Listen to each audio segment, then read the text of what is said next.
Yo, so I'm at the barbershop yesterday afternoon just getting a haircut and trying to relax. And they've got ESPN playing on the TV mounted on the wall. First Take comes on, and normally I might not pay too much attention because I'm distracted with the haircut and chatting with the barber. But then I see the graphics come up showing the Los Angeles Rams logo and something about their off-season plans and the draft. And I'm like, all right, let me actually tune into this because the Rams are in an interesting spot after losing in the NFC Championship game. So I tell my barber to hold up for a second, and I really focus on the TV, and there's Stephen A. Smith at the desk with Mad Dog Russo and Molly Karam, and you can tell from the setup that they're about to have a deep discussion about the Rams' future. Hey, what's up everyone? Before we dive into everything I have for you today, I need to share something real with you that would mean the absolute world to me. That subscribe button right there. Hitting it right now would bring me one step closer to my dream of reaching 1,000 subscribers. I know you're eager to get into all this content, but real quick, just smash that subscribe button and hit the notification bell. It's such a simple thing. It takes literally 1 second, but it's honestly the biggest way you can support this journey and help me reach that milestone. Trust me, every single subscription gets me closer to that goal. And honestly, it would mean everything to me. So, do me that quick favor right now and be part of this dream becoming reality. Stephen A. opens the segment by talking about the Rams having 2 first-round picks in the upcoming draft for the first time since 2014 when they drafted Aaron Donald. He's going on about what a huge opportunity this is for the Rams to add impact players who can help them get over the hump and win another Super Bowl. Stephen A. starts listing off the Rams' needs, saying they desperately need a true number 1 lockdown corner. They need a third wide receiver to replace Tutu Atwell, who's a free agent. They need right tackle depth with Rob Havenstein likely retiring. They need safety help if they don't re-sign Cam Curl. And they might even need to think about a quarterback if Matthew Stafford decides to retire. Mad Dog is nodding along and he says, yeah, the Rams have a lot of holes to fill despite having a talented roster, and these 2 first-round picks are crucial for addressing those needs. Then Stephen A. starts going through a mock draft scenario where he's got the Rams taking Mekhi Lemon from USC at 13th overall. He's getting really animated talking about how special Lemon is, how he could be a number 1 receiver for a lot of teams in the league, and how pairing him with Puka Nacua and Devontae Adams would create an absolutely unstoppable offense. Stephen A. is like, imagine Matthew Stafford throwing to those 3 guys. Who's going to stop that? The Seahawks can't stop that.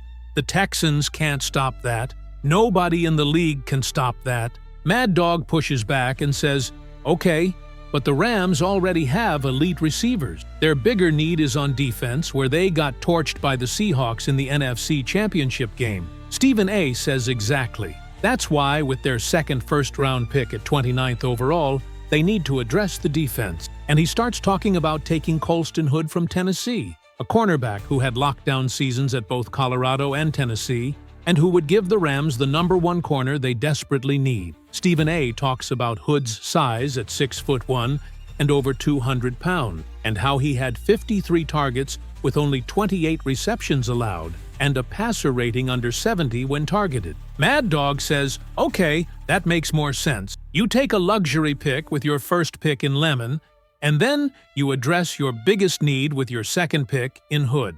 But then Stephen A. pivots, and he says, wait a minute though, what if the Rams don't use their draft picks at all? What if instead they package those picks together and trade for an established star who can transform their defense immediately? And that's when Stephen A. drops a bomb that made everyone in the barbershop stop what they were doing and look at the TV. He says, according to sources he's been talking to, the Rams have had internal discussions about potentially trading for Myles Garrett from the Cleveland Browns. When I hear this, I'm like, holy shit, Myles Garrett to the Rams? That would be absolutely insane. Stephen A. starts breaking down why this could make sense, and honestly, the more he talks about it, the more I'm like, yeah, I can actually see the logic here, even though it seems crazy at first. He says, look, the Browns are a complete disaster. They went 4-13 this season.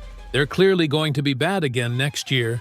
And Myles Garrett is 30 years old and probably doesn't want to waste the rest of his prime on a losing team. Stephen A. says if you're the Browns and you're smart, you trade Garrett now while his value is at its peak, and you get a massive haul of draft picks that can help you rebuild the right way. He says if you're the Rams and you're trying to win a Super Bowl right now, while Stafford is still playing at an MVP level, you do whatever it takes to get an elite pass rusher like Garrett, who can completely transform your defense. Mad Dog immediately jumps all over this. He's like, Stephen A. See, are you out of your mind? The Browns just signed Myles Garrett to a massive contract extension.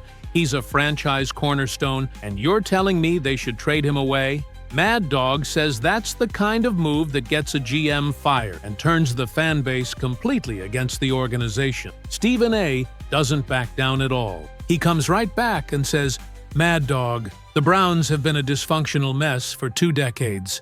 At some point, you have to admit that keeping Garrett while the rest of your team is terrible isn't doing anyone any favors.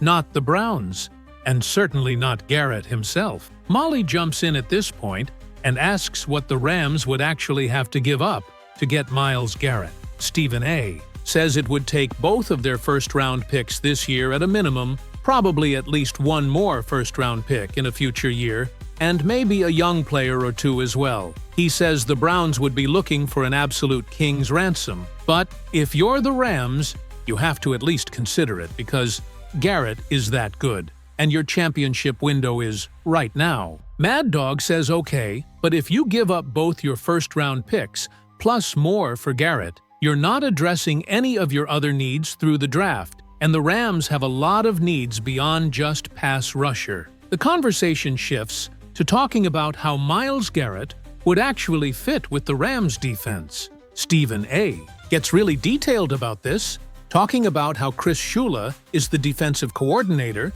and how having an elite pass rusher like Garrett would completely change what they can do schematically. He says, imagine having Myles Garrett coming off one edge and Byron Young or whoever else on the other side. Defenses wouldn't be able to give help to either side, and your entire pass rush would be elevated. Stephen A. talks about how the Rams got destroyed by the Seahawks in the NFC Championship game because they couldn't get consistent pressure on Sam Darnold, and having Garrett would have completely changed that dynamic. Mad Dog brings up concerns about Garrett's age and whether it makes sense to trade multiple high draft picks for a player who's already 30 years old. He says the Rams' championship window with Stafford is probably only 2 or 3 more years at most, so you'd be giving up a ton of future assets for a very short window of contention. Stephen A. fires back and says, but that's exactly why you do it, because those 2 or 3 years are all that matters right now, and Garrett gives you a much better chance to win a championship during that window than any rookie you'd draft with those picks. They spend some time discussing whether the Browns would actually be willing to trade Garrett. Stephen A. says the Browns have shown over and over again that they're willing to make big moves and take chances. They traded for Deshaun Watson and gave him a fully guaranteed contract, so trading Garrett if they think it helps them rebuild wouldn't be out of character. Mad Dog says, yeah, but trading Watson was about trying to win. Trading Garrett would be about admitting you're not going to win. And those are 2 very different things psychologically for an organization. Molly asks them to talk about how this would affect the Rams' draft strategy if they don't trade for Garrett. Stephen A. goes back to the mock draft he was discussing earlier, talking about how they'd take Mekhi Lemon at 13, Colston Hood at 29, and then use their 2nd and 3rd round picks on guys like Dylan Tiemann from Oregon at safety and Jacob Rodriguez from Texas Tech at linebacker.